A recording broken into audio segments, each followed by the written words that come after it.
Three, two, one. You ready?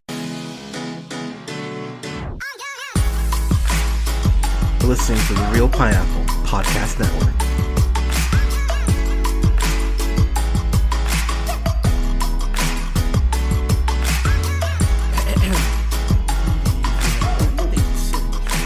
This is your humble host, Hunter. Hope you guys are having a great into your weekend, start to your week. When most of you hear this, I'm assuming it'll be Monday morning, Monday afternoon. So hope you guys had a great weekend. I've got a quick review here tonight. We're going to have a review up on Tuesday. Two reviews, actually, one for The King of Staten Island and one for The Five Bloods. So look forward to those. But in the meantime, I have a review here for Bloodshot.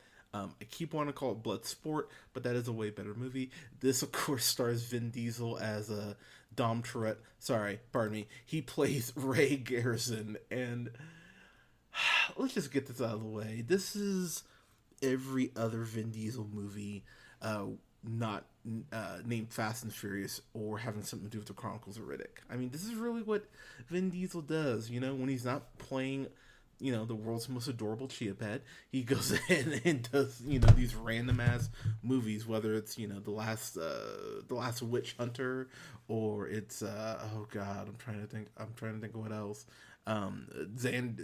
Triple X, The Rise, The Return of Xander Cage. I mean, he just does these insane fucking movies that mean nothing, but at the end of the day, they're fun, and this is right there in that same category. Vin Diesel is he's a former Marine. He goes ahead and gets kidnapped by Martin Axe, played by Toby Kebbell, who you of course know is the best Doctor Doom ever. But he was great in Dawn of Planet of the Apes, to be fair. But here's the thing about this movie. It's a very intriguing concept, I think, of us using, the way that we almost brainwash soldiers to go ahead and be laser focused on just the goal.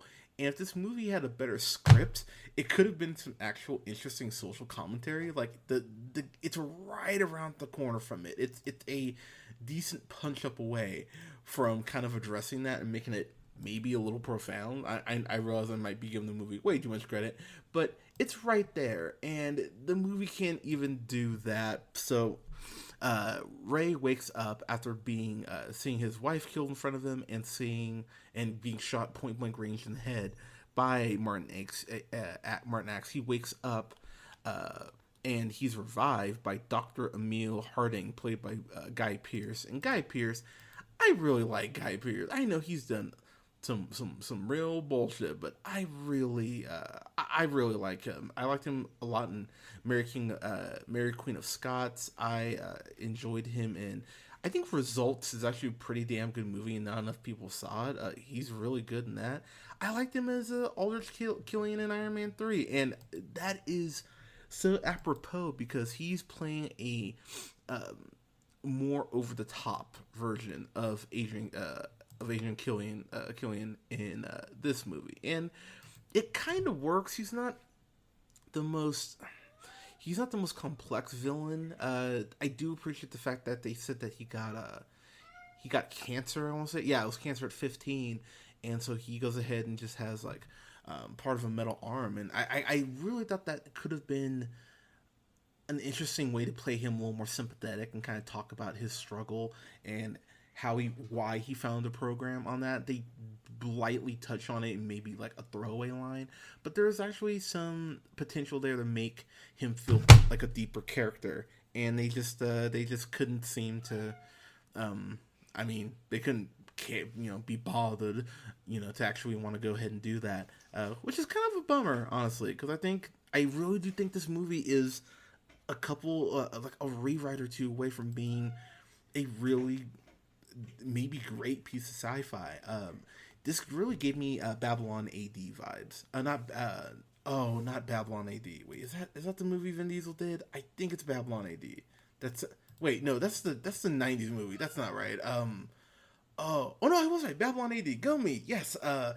It's giving me those vibes. It's not a movie you're gonna go like, oh, that was like dog shit, but it's just very forgettable. I did like this more than Babylon AD for the record, but it is kind of closer to that than it should be. Um, I do get we do get Lamorne Morris in there. He plays this guy named Wilfred Wiggins. The whole RST program that Ray ends up becoming a part of is it's based off his coding, which I thought was a cool little thing. I want to talk about Isa Gonzalez. She plays Katie. She's this woman in the movie who used to. I want she to. I think she was. I think she was in the Navy. I think she was a Navy SEAL. Like she swam. I think she swam for the Navy, and she had this accident, and so she has this chest apparatus where she's able to breathe. And this is something my lovely girlfriend pointed out, and I remember just laughing because I was thinking the same thing. She has this apparatus in her chest, and it allows her. That's how she's able to breathe. But her voice isn't different at all. She sounds completely normal. Vocal cords haven't been cut or anything. Just like perfectly fine. And that was something I just went, as much dumb shit is in this movie, and there is so much dumb shit in this. Even I went, come on, guys. Like, I know this is like super science, because there's a point in this movie where, you know, you expect them to start grabbing kitchen sinks and throwing them at each other because just everything's on the fucking table. But that was something that did irk me, because it didn't register me until about seeing her for about 20 minutes, and I was like, wait a minute, like, that's not how this works. But to be honest, I think she's the best actor in this movie.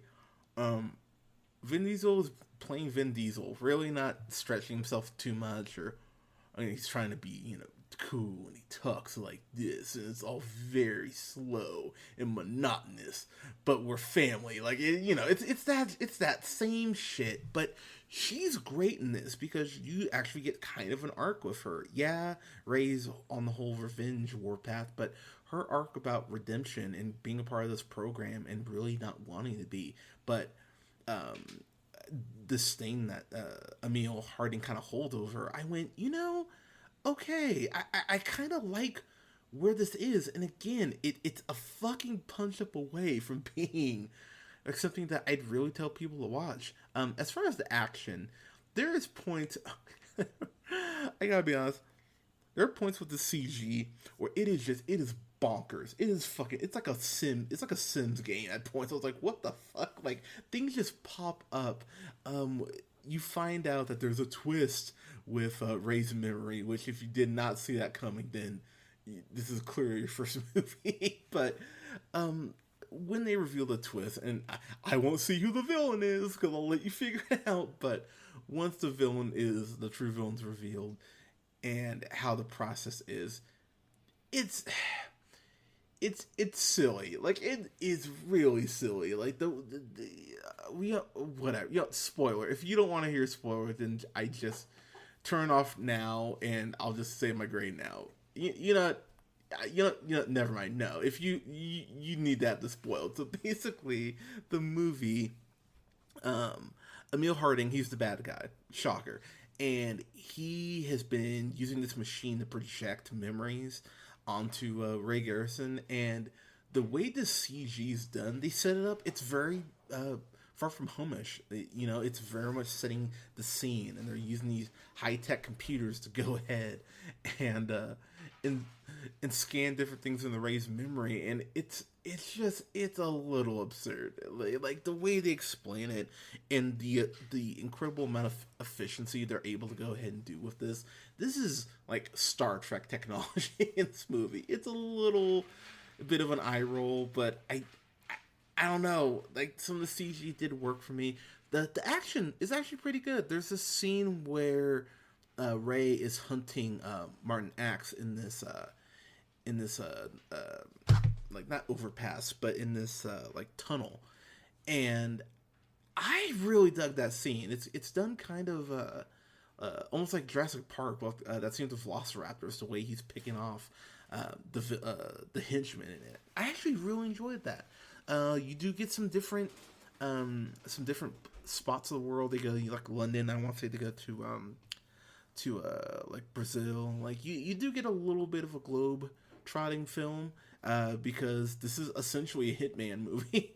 I mean, it's the closest thing we've gotten to. Actually, I won't go off in the Hitman movies. Never mind. But it's actually kind of interesting.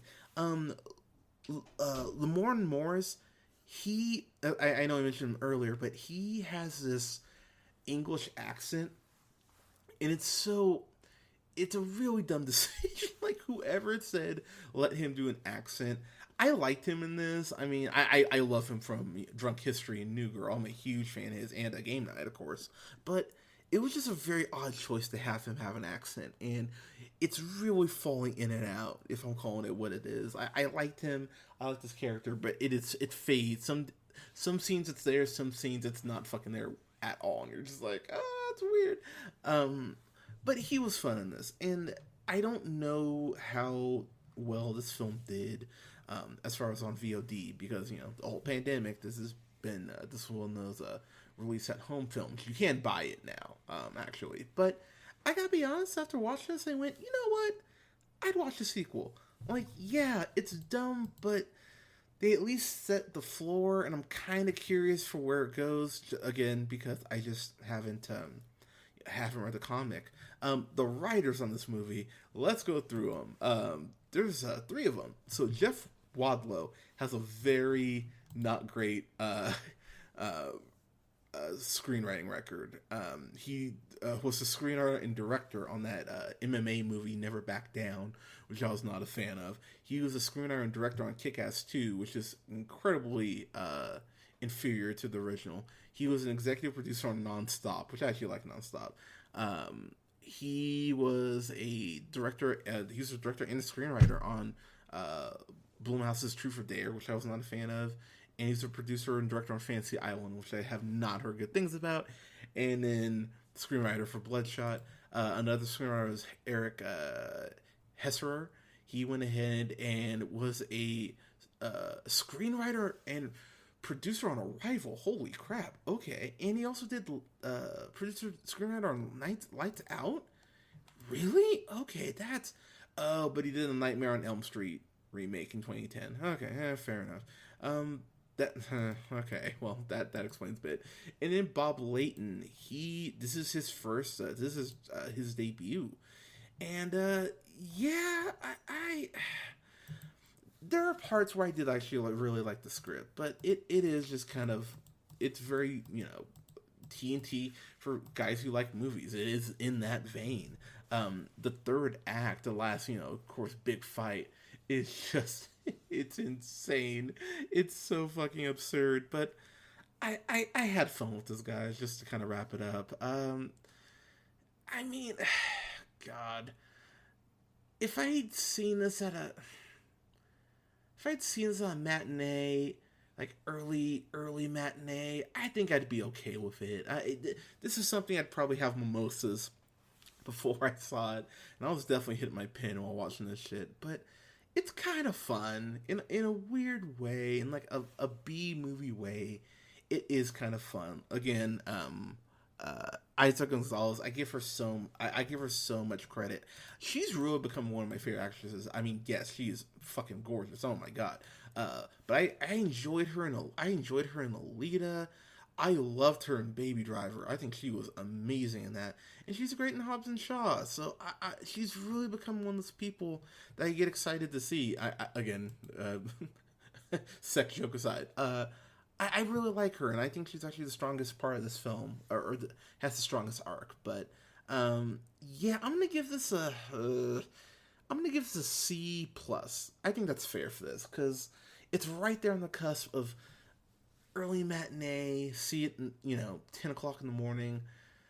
But I know people like to sleep in on the weekend, so I don't know if I even tell you to see this at 10 a.m. So I'm gonna say C plus, because I think that's fair. But yeah, guys, girls, have you seen Bloodshot? Let us know what you thought in the comments. You can go ahead and like us on Facebook at The Real Pineapple. You can follow yours truly on the Twitter at JHunterRealPineapple. That's REEL Pineapple. You can follow Scott on Twitter at Nearman. That's NEARMAN the first. And you can follow Colin on Twitter at The Real O'Neal. That's ONEAL. And you can go ahead, like, share, and subscribe. You can find us on Spotify, Apple Podcasts, Google Podcasts, Podbean, Stitcher Radio, uh, SoundCloud, and iHeartRadio at The Real Pineapple. Guys, thank you so much for your support. We will have reviews up this week for Just Mercy, which I'm really excited to review that. Boys Don't Cry.